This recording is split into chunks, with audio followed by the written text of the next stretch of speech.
Arirang Special.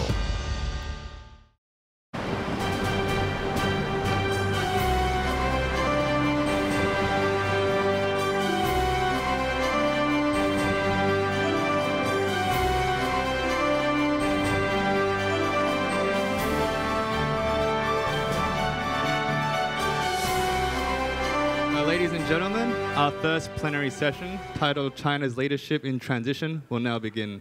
Dr. Han? Thanks for joining us for this opening plenary session. And we really gathered together a stellar panel for this. So let me start with the first question. I guess it should be the standard question, but perhaps also maybe even the most important. What is the historical significance of the current transition, political transition that is taking place? What is the meaning? I think the new leaders coming in know that they need to make major structural reforms.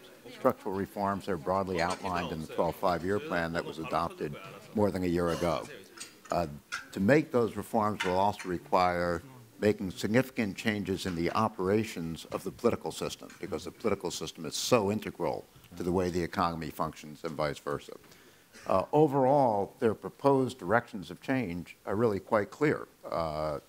In no particular order of priorities, they include fight corruption, double the GDP and double per capita income by 2020, which implies a 7% rate of growth, shift toward less reliance on exports and investment and more on domestic household consumption and services, put a major new emphasis on environmental remediation, focus on making the state more likable to the population, more rule of law, more attention to the environment, better services, more transparency, less bureaucratism, less ostentation and special privileges for high-level officials and so forth. And finally, simplify the administration. I think we'll see a major restructuring of the State Council in the National People's Congress that's about to come up. This is a wide-ranging and serious agenda. The question is, what should we really expect given the transition that is now in progress?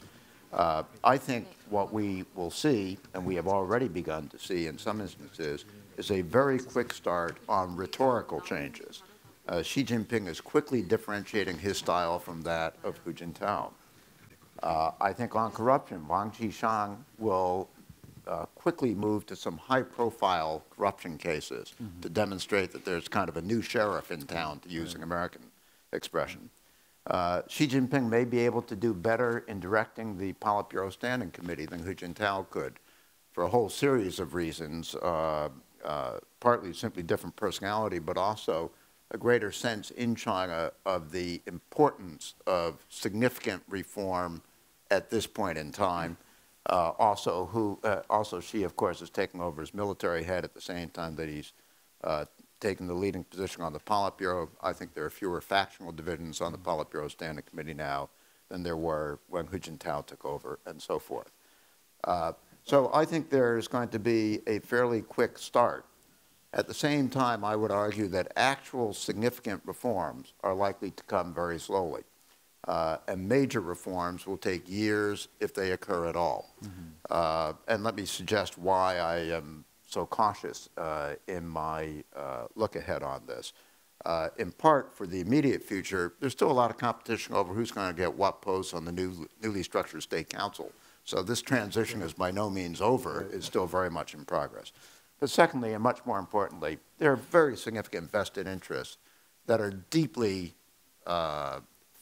focused on preserving the key elements of the system as it has existed in recent years. This includes the major state-owned enterprises under SASAC, and I am told SASAC is one of the few organizations that will not change in the reorganization this coming March. The national level ministerial structures, what the Chinese call the bumen, are really bureaucratic empires, many of which will be quite resistant to change. Most important to me, China has a 5-level political system, from national to provincial to city to county to township. The top couple of political leaders in each of those places have enormous scope of authority and a lot of flexibility. And even if the orders for change come down, by the time they bump down through 4 levels, level by level, each with a lot of flexibility, what you get at the coming out at the bottom at the operational level is often very, very different from what was pushed at the top.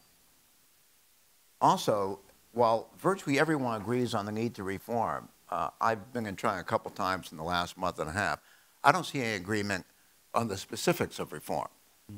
What is the order? You know, for politicians, the issue isn't what are the array of things we need to do. It's what am I going to put my political capital into first, right? How much political capital will I expend on it? How many people can I bring along on that, and how many enemies can I make on it? You know, I don't sense any agreement at all on that level of agenda at this point. And also corruption, which I think is really growing in China a lot in the last 5 years or so, from a substantial base to a huge problem. That corruption really dissipates discipline.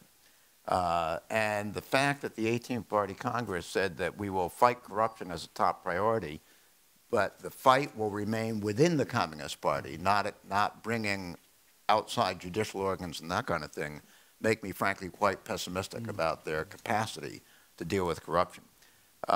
So overall, I think the odds are not good that substantial, effective structural change will occur in China very rapidly. I think there's some question as to whether it will occur at the requisite level, even over a longer period. Now, let me conclude with just two comments, if I can. I think I've got 2 more minutes. One is foreign specialists for a long time have gotten very good at analyzing the problems that China confronts. The Chinese, though, have a habit of surprising us with dealing with those problems more effectively than we anticipate they can. And that may be the case again. I mean, you know, the future is always difficult to anticipate. But my sense is that we're now dealing with a party that does face some higher hurdles. The greater extent of corruption makes it more difficult to impose discipline and to make very significant change. A more loosely disciplined organization than we are accustomed to in the past, and therefore driving significant change against vested interests may be more difficult than we have come to expect in the past. Secondly, the question is, what happens if they don't drive the necessary change? I want to be clear here. I don't think that the result of that is that Chinese growth comes to a halt very quickly or anything like that. I think in a sense it's the same as what the U.S. now faces, a need to make major reforms, not because they have to be done to take care of things for the next 2 or 3 years, but if these reforms are not made in China or in the U.S., a decade from now, we're in deep, deep trouble with a political economy that increases instability, that has its own drags on future growth, and that has created problems that are probably not really manageable at that point. So we're talking about increasing friction and increasing problems, not going off a cliff, but not taken care of now, the changes that need to be made in order to sustain dynamic growth for the long-term future. Let me stop there. Okay, thanks. Dr. Zhang, so what do you think is the historical significance, let's start with that, of this particular transition? I think the historical significance of what has taken place in China needs to be substantiated and assessed at a later time. But I can say this. What has taken place in the last 11 months is very significant in the sense that it has demanded unprecedented level of humbleness and modesty on the part of China watchers and China specialists. Beginning with the Boschlei affair, I do not think we even know the half of the truth. I personally do not still understand why the relationship between Wang Neijun and Boschlei went sour. The fundamental reason, despite all the reports on the episode, we do not seem to know. And what happened on March 19th, what happened to Zhou Yongkang, Liu Yan, Zhang Haiyang, we don't know. And now we begin to see new pieces of puzzle, Lin Jihua's implications, whether it's true or not. So, and also what was initially revealed in May about the list of top leadership after the Jingxi conference, that is completely different from what we now know in November. So, and also the very detailed reports and expose on the family fortunes of the high-level leadership in China, that is also a big question, why that is happening at that particular time and point. So I think, as Ken said, caution modest, I think humbleness is what we need at this point in understanding contemporary Chinese politics. When Xi Jinping came out and gave a speech on November 15th, he said this, 这个位置给人民负责任的. His position is to be accountable to the people at large. He sounded like a popularly elected president. And I think he meant something by that. I think he wants to do something. Whether or not he can pull it off is another matter. As we all know, the current lineup of Standing Committee of the Politburo, he is the second youngest. He is surrounded by soon-to-be elders. And we all know at this point the influence of elders, including Jiang Zemin, Li Peng, Zhu Rongji, and even Cao She, who chose to publish his new book right in the middle of all this. So I think elders still play a very important role. And given that, and given the fact that Xi Jinping is the second youngest on the Standing Committee of Politburo, how persistent his effort, whatever he wants to do, can be, remains to be seen. Obviously, I think he wants to deliver something. And I was in Beijing last week. There are different versions or editions regarding Wang Qishan's appointment to the chairman of the Central Disciplinary Commission. One version said he's so familiar with financial and banking sector, and given the fact that now the capital of flight is such a big issue in China, he's the right person to deal with that particular problem. And again, the other version said, since Central Disciplinary Commission is not really his functional 系统, so he will have difficulty in really pushing the cause in the long run. So it all depends which version, which edition you tend to believe. But I think uncertainty is the theme of the day. We all know that in China, the frequency of popular protest has been increasing in the last 10 years. And even since 2005, the Chinese government does not publish official statistics on popular protest anymore. Assuming, I mean, that makes me assume that the frequency is probably still increasing. But up to this point, I think most of the participants in the popular protest were the ones who believed in the fairness of the central government. Whether that's true or not, there seems to be the belief, according to so many surveys. Participants in the popular protest think the central government is on their side. But what happened in 2012 may have changed this perception. So what may happen in the years to come will create an enormous problem. In 1989, during the Tiananmen incident, the major catalyst for what happened was that people began to know there was a crack in the leadership.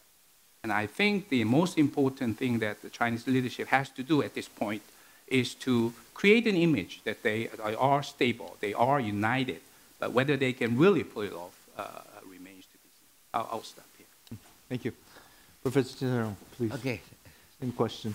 Yeah, thanks for the invitation first.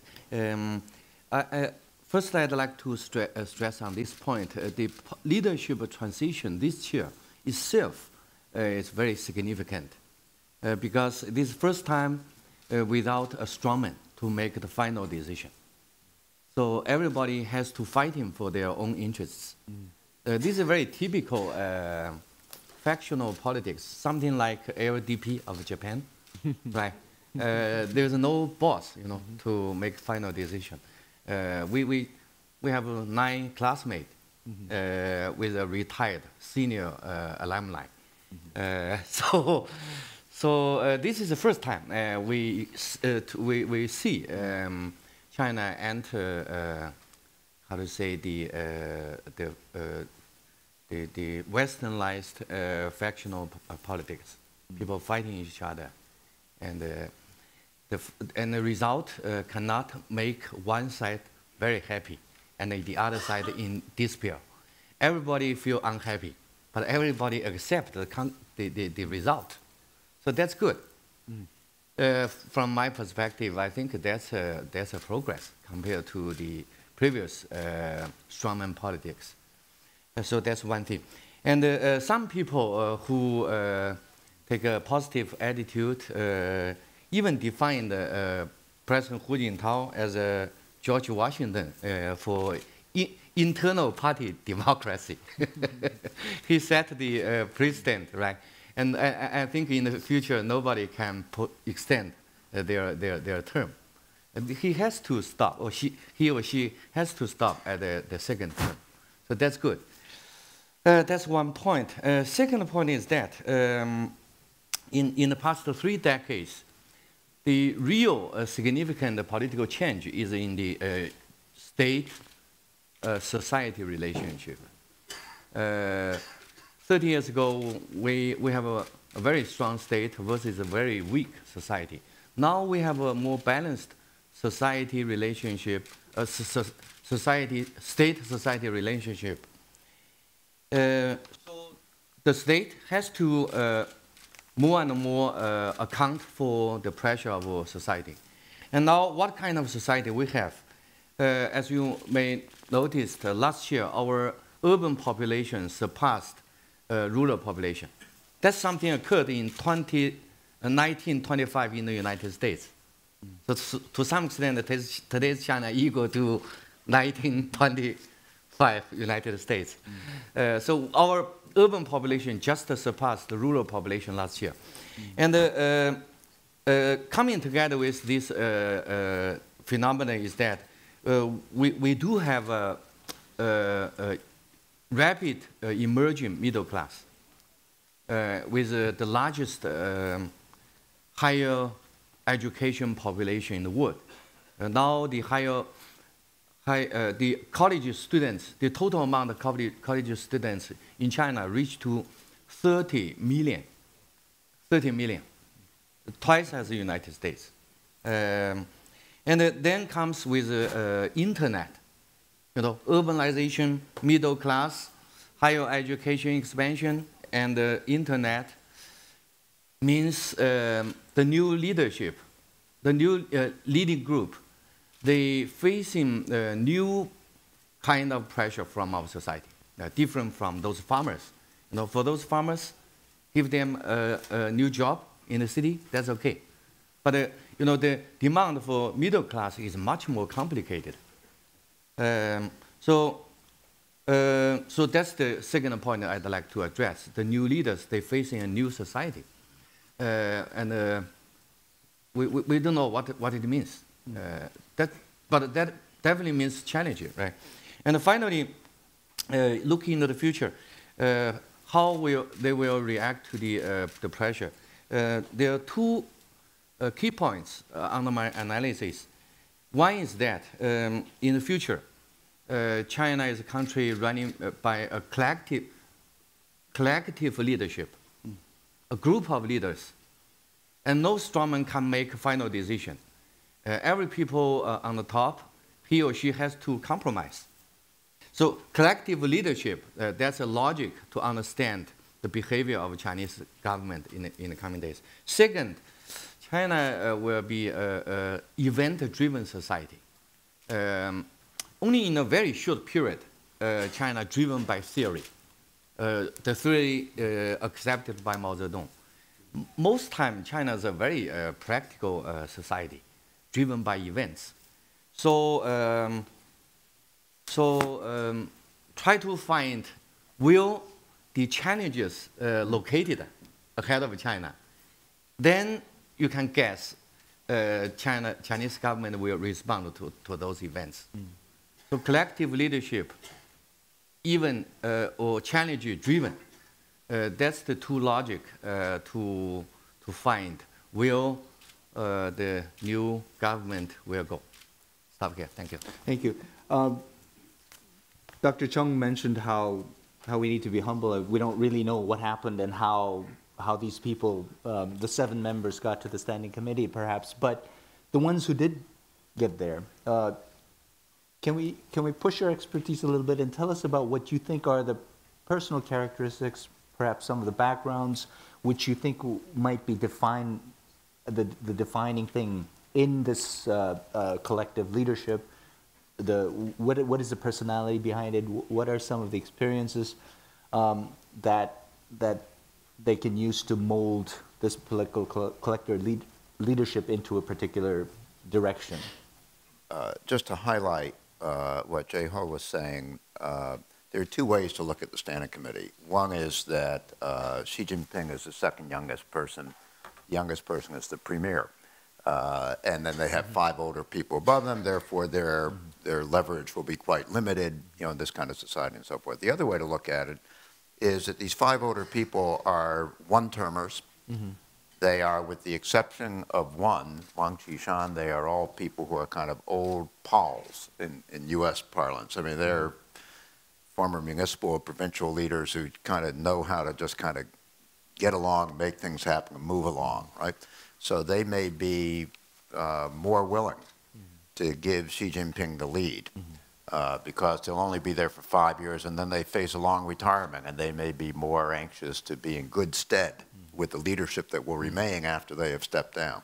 So, one of these ways of looking at things says Xi will be quite limited, really hemmed in by these older guys, and the other is that in fact he'll be quite strong because they're only one-termers, he's a two-termer. And they'll be concerned with kind of getting through and then retiring easily. I frankly don't know which one of those will occur. I will say it's two things about the selection of them. One is, if you think of the really strong personalities who had a really clear set of preferences, right? I would have said from the Politburo as it existed a year ago, Bo Xilai, Wang Yang, Li Yuanchao, and the last, maybe Wang Qishan. The first 3 didn't make it, right? And with Wang Qishan, he made it, but with a portfolio that is not where his strongest base is. Yeah. So this was not a selection for talent and dynamism. You could argue that at the end of the day, because of age limitations, there were only, for a Politburo of Standing Committee of 7 people, there were only 10 eligible, given age limitations. 2 already taken up, Li Keqiang and Xi Jinping. That leaves 8. If they couldn't agree to cut anyone out completely, what would you do? You take the 5 oldest who can serve 1 term and put them on, and say to the 3 younger ones, you're going to get a shot 5 years from now. And that's exactly what they did. So this may have been a kind of factional balance and weakness that determined the ultimate composition of the Politburo Standing Committee. That may be wrong, but certainly that explanation fits all known facts. We don't know the exact factional connections or networks of these 7 people. And therefore, I think, again, the role of the elders is very important. And I think the elders played a very significant role in changing the lineup that was already originally arranged in May. And for this, I think there were some straw polls conducted, particularly last-minute straw poll. And what I heard was 25 outgoing Politburo members plus 10 elders voted. And because of that, the Li Yuanchao, Wang Yang were out. And I do not know exactly what the rationale was, but probably they wanted to create an image that younger people who could cause troubles, like Bo Xilai and even Lin Jihua, should not be on the highest level of the leadership, thereby creating an image that continuity is the issue. Liu Yinshan and Zhang Gaoli were not mentioned as possible candidates for the standing committee members up until October. So I think they took the windfalls because of the fall of these 2 younger leaders. The question is, I think given the style of Xi Jinping, I do not think he will step on someone else's toes. I think he will be nice to many other people on the standing committee. If we go back in the past 20 years, in the Jiang Zemin's 10 years, in his first 5 years, he didn't really show his colors. In the second 5 years, he began to show himself.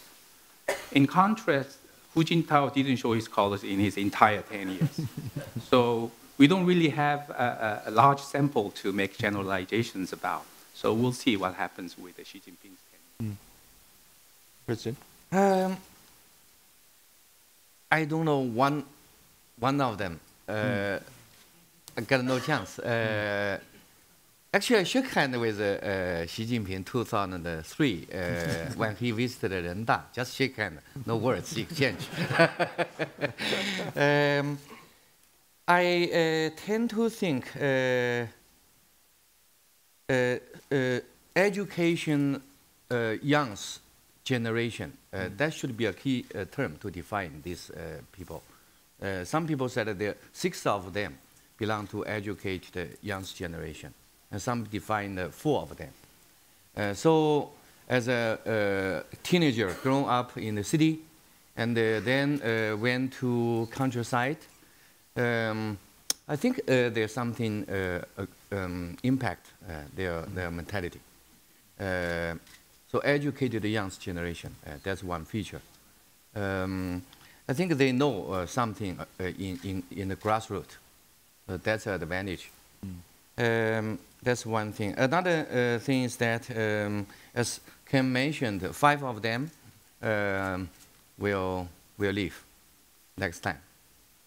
So to some extent, this 7-member committee is still a transitional one, right? So not how to say, think them as a settled group. They will change next time. And for Xi, the top leader, it's possible he will be more confident. You know, as a son of a senior revolutionary, he don't need to show his loyalty by pay a visit to Xibaipo. As a grassroots leader, who he has to do that, to show his legitimacy to Xibaipo. But for Xi, it's just unnecessary. Right? Nobody doubt about his loyalty. So then he can show his openness to Shenzhen. Many liberal intellectuals feel happy these days, in recent days, because Xi paid his first trip to Shenzhen. I think that's very naive. So that's one thing. Another thing is that Xi left Beijing at 15, right? His personal experience different from those people like Liu Yuan. People like Liu Yuan, their father stepped down after the Cultural Revolution occurred. They went marginalized in a group. As a teenager friend, they stay together. But for Xi Zhongxun, the father of our leader, he stepped down before Cultural Revolution because Liu Zidan Sijian, because that novel, right? So I think he left Zhongnanhai in a more lonely way. He just stepped down by himself. But for those other high-ranking sons, they go together, right? So there is something different from him and the other senior leaders' son. So anyway, I think he's should be a very competitive leader. I believe that. Thank you. Okay. Ken, you wanted to? Yeah, let me see whether I could pull this together just a little bit. The need for major structural reform in China is very substantial. The leadership that was chosen at the Politburo Standing Committee level is, I would imagine, not the list of people that any of us would have put together if we were putting together a group to promote major structural reform. Even Li Keqiang, who has a lot of ideas about reform, doesn't have a Zhu Rongji type personality. The issue, I think, may well end up coming down to, there's no question that there'll be some new stylistic elements and that kind of thing, and they'll do something. But if you're talking about major structural reform, especially given that this remains a transitional leadership for another 5 years, it could well be that what we end up seeing is to highlight something that Jin Sang-rong said earlier, that the structural reform will be driven by events.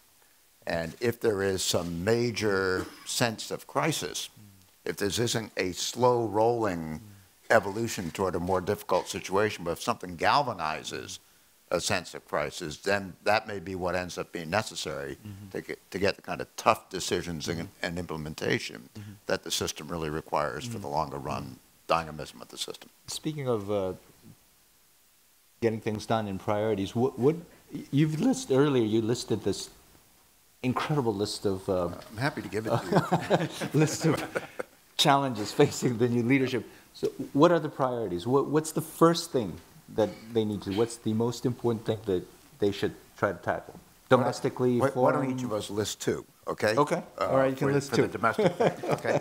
Because my number one would be hukou reform. Sun-Rung mentioned earlier, there are 51% of China's citizens live in cities now. In reality, only 36% of China's citizens are urban residents. The rest are all migrants that do not have urban residence privileges. That is a huge drag on China. You can't, it is the single biggest source of inequality of wealth in China now, is the failure to lift the hukou restrictions on becoming urban residents. So that to me would be number one. And I think number two is something that is vaguer. It will be harder to identify, but it's extremely important and got some attention in the Party Congress report, which is separating the state from enterprises. The Chinese expression, 政企分开, that given the current massive intervention of the state at the enterprise level throughout China, I think it's going to be very difficult for them to make the kind of reforms and the kind of anti-corruption effort that the system really requires. Professor Chung? Okay. Do I have to say just two, or can I say more? What do you want to say? Okay. Here's the list. Well, in the short run, I would say the anti-corruption drive. Despite what I said about Wang Qishan, I think there is some arrangement being made. The deputy to Wang Qishan is Zhao Hongzhu, who was formerly party secretary of Zhejiang, now the deputy secretary of the Central Disciplinary Commission. And he used to be the assistant to He Yong, who was the Minister of Supervision. So I think he's very well versed in what he's assigned to do. And already we know that Li Chuncheng, who was slated for the governor of Henan, was arrested for corruption. This is the highest level of personnel to be arrested right after the 18th Party Congress. He's not such a big tiger. I would say medium-sized tiger. But will this continue? And will this satisfy the people who have known the problems with the central leadership, not anymore with the local leadership only? The other one is obviously, as Ken said, the the state enterprises, monopoly or oligopolies in many key sectors.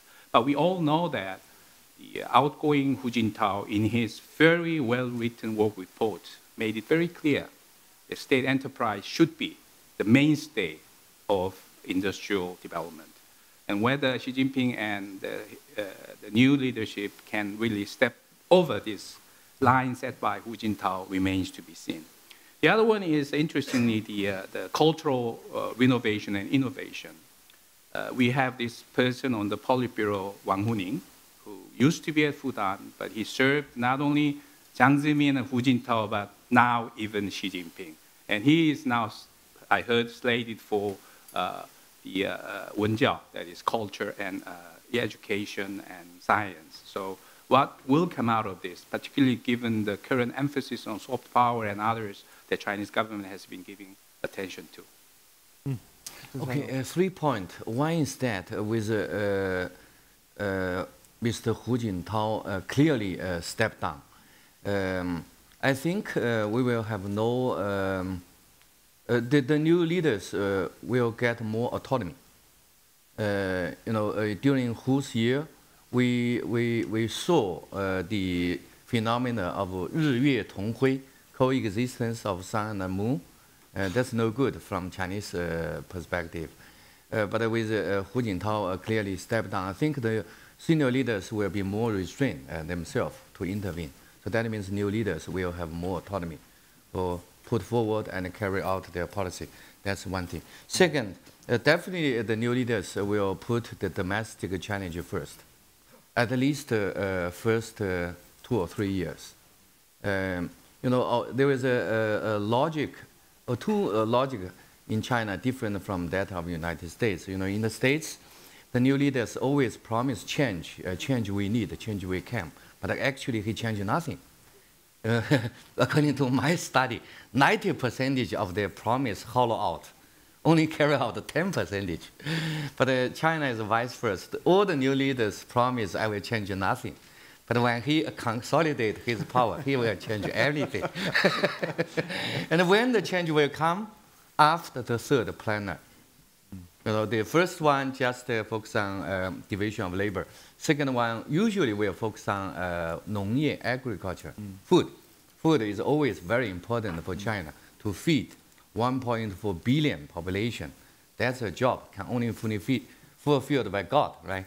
But Chinese leaders has to do that. So second plenary always focus on food. But the third one usually very important. The new leaders will come out with some new ideas. So pay attention to should be September or November 2014. Then we will see some new gesture. And after that, the new leaders will do something more on foreign policy side. But before that, he will mainly focus on domestic challenges. For foreign policy side, he will more like to have a so-called reactive approach. And within China, I think to put the economy back to the fast track, that's the first priority. Whether by real so-called structural improvement or push China's industry to upper value chain, that's not important. The important thing is that let the GDP grows up to 9%.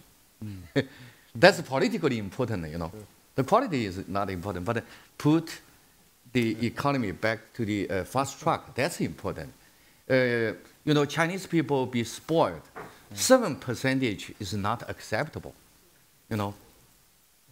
So he must do something to show he's capable and can put the economy back to the fast track. That's the first thing. Second thing, he has to do something in so-called anti-corruption. Whether it's significant progress, that's not important. Important thing is that he sent a signal to the public, I'm very serious on this topic. So anti-corruption. The third one should be something relating with Minsen, public welfare. And one issue can mention is hukou. I also think that's important. But hukou is very difficult. Takes quite a long time. And I tend to think next year people like us will get a little more pay. And the fourth one should be 大部制. He will downsize the government in some way. Because Li Keqiang involved this effort several years ago, right? But not very successful. And I think this time the leaders will do that again, downsize the government. And the fifth one should be the restoration of 法治, the rule of law. In recent days, because our ongoing leaders stress too much on the value of harmonious society, the government, especially the local government, usually compromise whenever they face social unrest. But after the new leaders fulfill the jobs I mentioned above, that four, right? Economy, anti-corruption, public welfare, 大部制, downsize the government. They will get quite a lot of credit, right? So their political position will be strengthened. Then I think the local government will be much tougher to social unrest. And this is going to be the last round of question before we open it up. But I was actually going to turn to foreign policy. You keep saying that it's not a priority, but if, so among foreign policy issues facing China and the current leadership, what do you think is their priority on the one hand, and what should be their priority?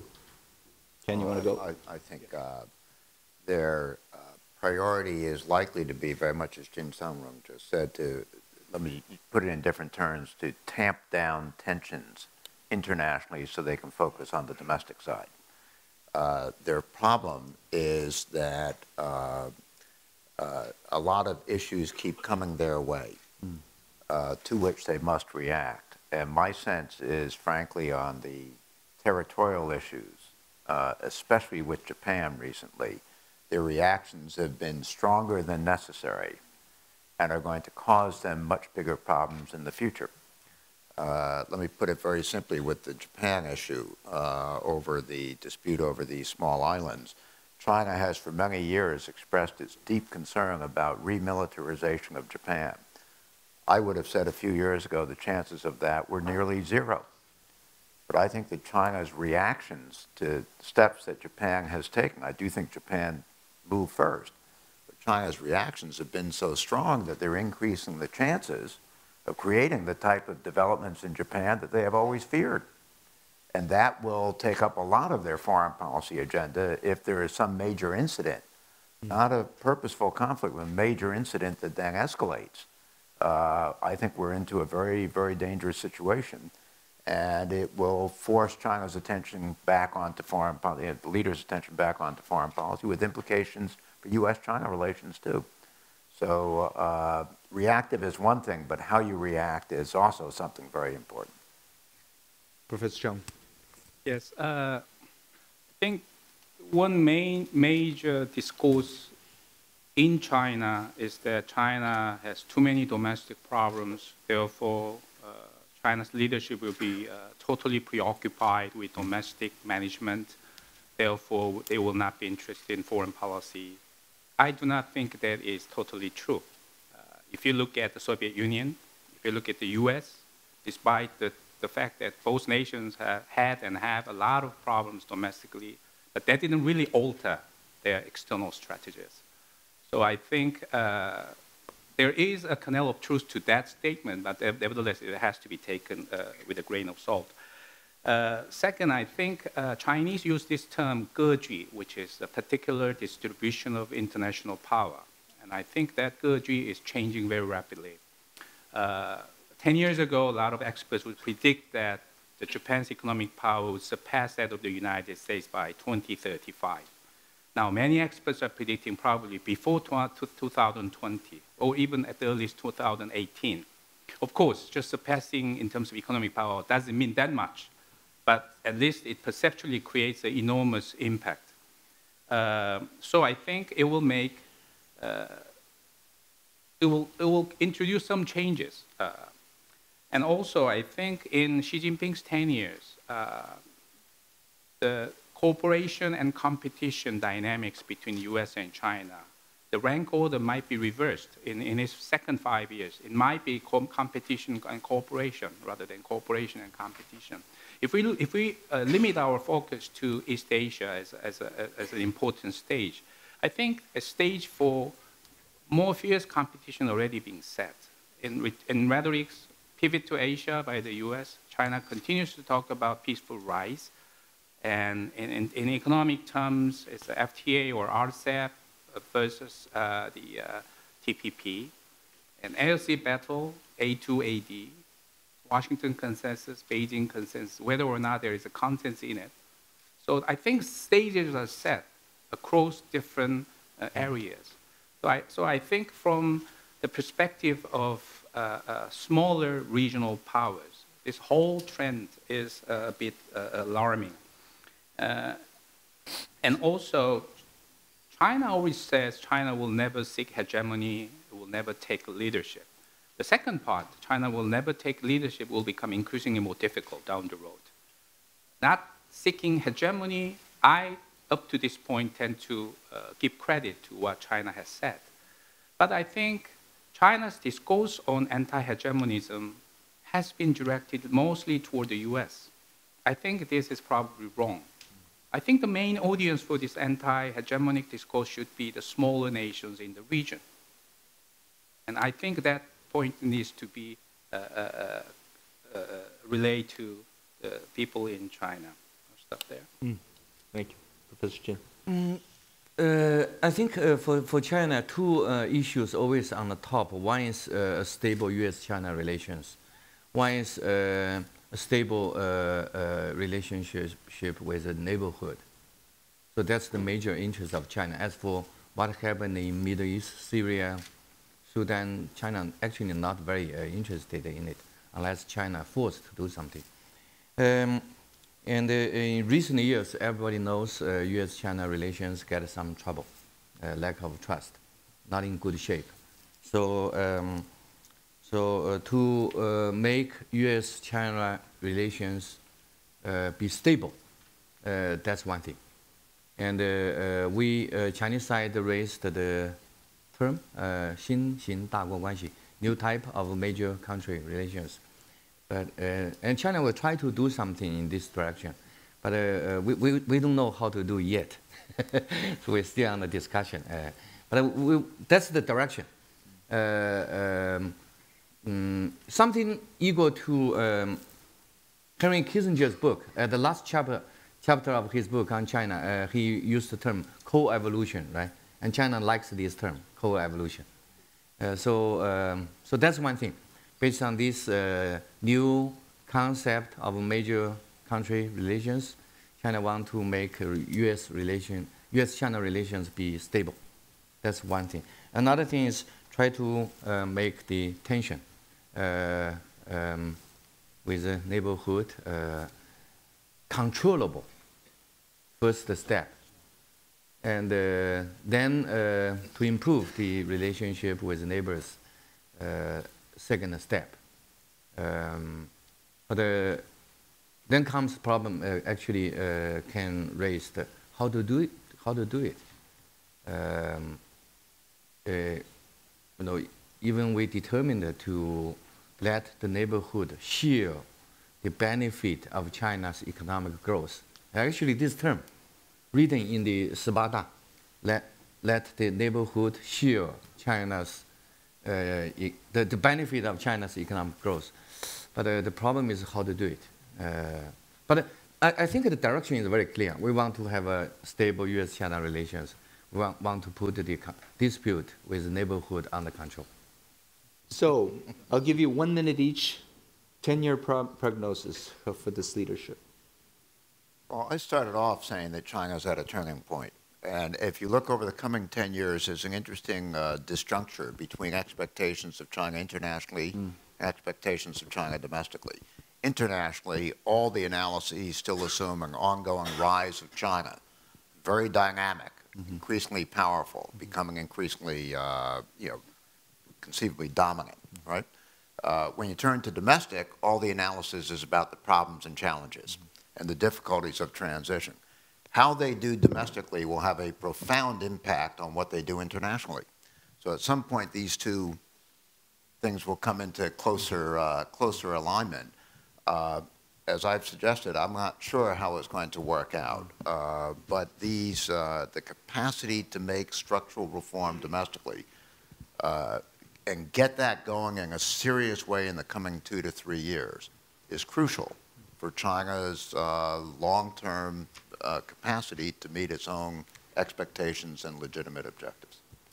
Thanks. Dr. Zhang? Okay. Domestically, in the first 5 years, I don't think there will be big changes. Maybe, as Chanlong said, events-driven, so there will maybe some patchwork here and there. Second 5 years, I hope there will be more for the progressive reforms on different aspects. In terms of foreign affairs, in the first 5 years, I think China will continue with the principle of 后发制人, which means China will not provoke first, but once provoked, China will respond with a massive retaliation. In the second 5 years, I'm not quite sure. So hopefully nothing big will happen. No? Although our economy will slow down for a while, but generally speaking, the coming decade, China will still experience a golden age for economy. And by the end of this decade, China's GDP will surpass the United States. So that's one thing. And the challenge, mainly on social side, the newly emerging middle class, they will put a lot of challenge on the table of Politburo. And so that's the major challenge that comes from social side. Political reform, the official attitude is that we reformed all the times, right? But they never fulfill your expectation. That will be the answer. The reform we are going on, but in Chinese characteristics. Thank you. Thank you very much. That brings this first opening plenary session to a conclusion. Please join me in thanking the panelists for a great